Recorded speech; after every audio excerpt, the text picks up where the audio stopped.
Assalamualaikum warahmatullahi wabarakatuh. I bid to all. We are from Group 5 and today we are going to present on Topic 7, which is teams. So, before we proceed on our presentation, I would like to introduce ourselves. So, I am Siti Nadira binti Muhammad Zulkifli. Hello, my name is Shahida binti Abu Hanifah. And my name is Diana binti Rahmat.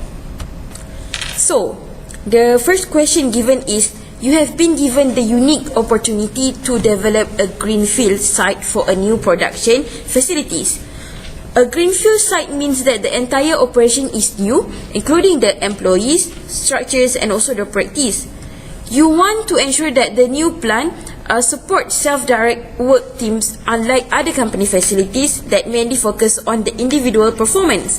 So, describe 4 different elements of the organizations and team's environment that you need to consider that influence team effectiveness. We start off with giving the definition of teams. So, teams are groups of 2 or more people who interact with and influence each other, are mutually accountable for achieving common goals associated with organizational objectives and perceive themselves as a social entity within an organization. So, teams have several important components, which are: first, exist to fulfill some purpose. Second, the team members are held together by their interdependence and need for collaboration to achieve common goals. Third, team members influence each other, although some members may be more influential than others regarding the team's goals and activities. And the fourth one is, a team exists when its members perceive themselves to be a team. Next, we give out the definition of team effectiveness. A team is effective when it benefits the organization, its members and its own survival. So first, most teams exist to serve more organizational purpose, so effectiveness is partly measured by the achievement of those objectives. Second, a team effectiveness relies on the satisfaction and well-being of its member.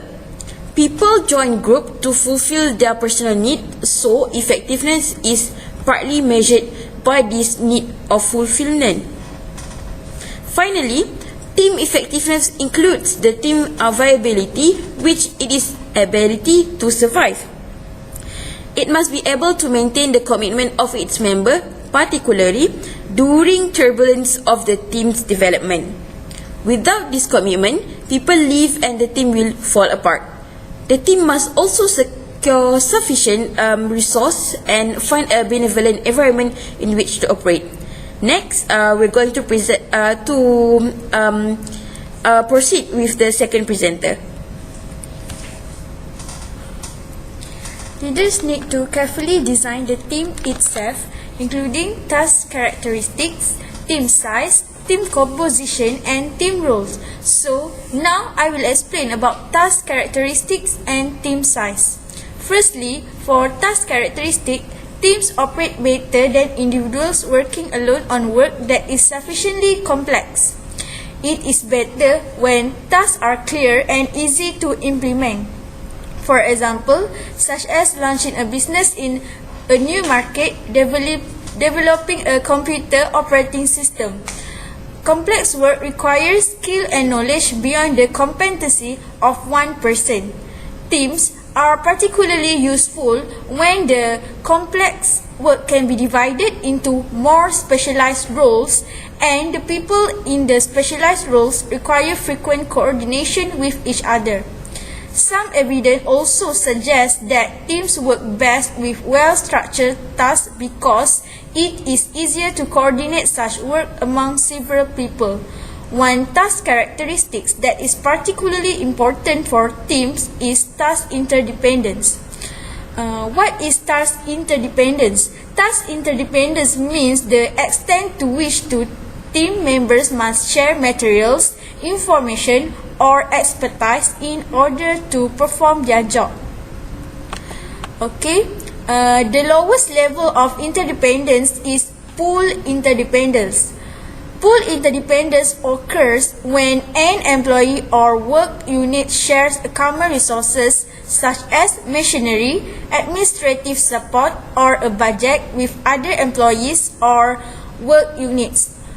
For reciprocal interdependence, in which work output is exchanged back and forth among individuals, produce the highest degree of interdependence. As a rule, the higher the level of task interdependence, the greater the need to organize people into teams rather than have them work alone. Okay, for team size, team should be large enough to provide the necessary competency and perspective to perform the work. The small enough to maintain efficient coordination and meaningful involvement of each member. Okay, for team size smaller, teams are better, but the large team is enough to accomplish tasks. Thank you. Okay, next I will explain about the team composition. An employee must have more than technical skills and self-leadership to perform their own work. They must also be able and willing to perform that work in a team environment. The most frequently mentioned in characteristics or behaviors are: first is the cooperating. Effective members are willing and able to work together rather than work alone. And the second characteristic is the coordinating, which means members actively manage the team's work so that it is performed efficiently and harmoniously.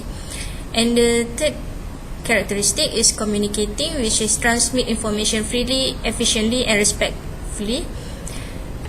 And fourth is comforting, which is help co-worker to maintain a positive and healthy psychological state. They show empathy, provide psychological comfort, and build feelings of confidence and self-worth in their co-workers. And the last characteristic is the conflict resolving, which means effective team members have the skills and motivation to resolve dysfunctional disagreement among team members.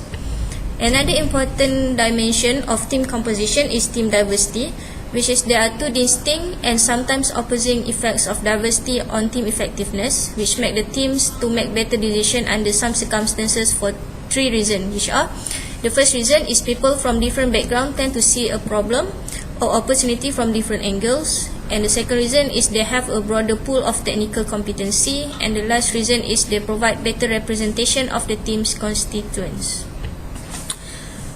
So with that, it's conclude the first answer for our first question. Now I'm going to proceed on the second question, which is: ideally, all work teams should have 7 members, give or take 1 or 2. Discuss the accuracy of this statement. So, what is the ideal size for a team? Frequently asked question, and one popular rule is that the optimal team size is between 5 and 7 people.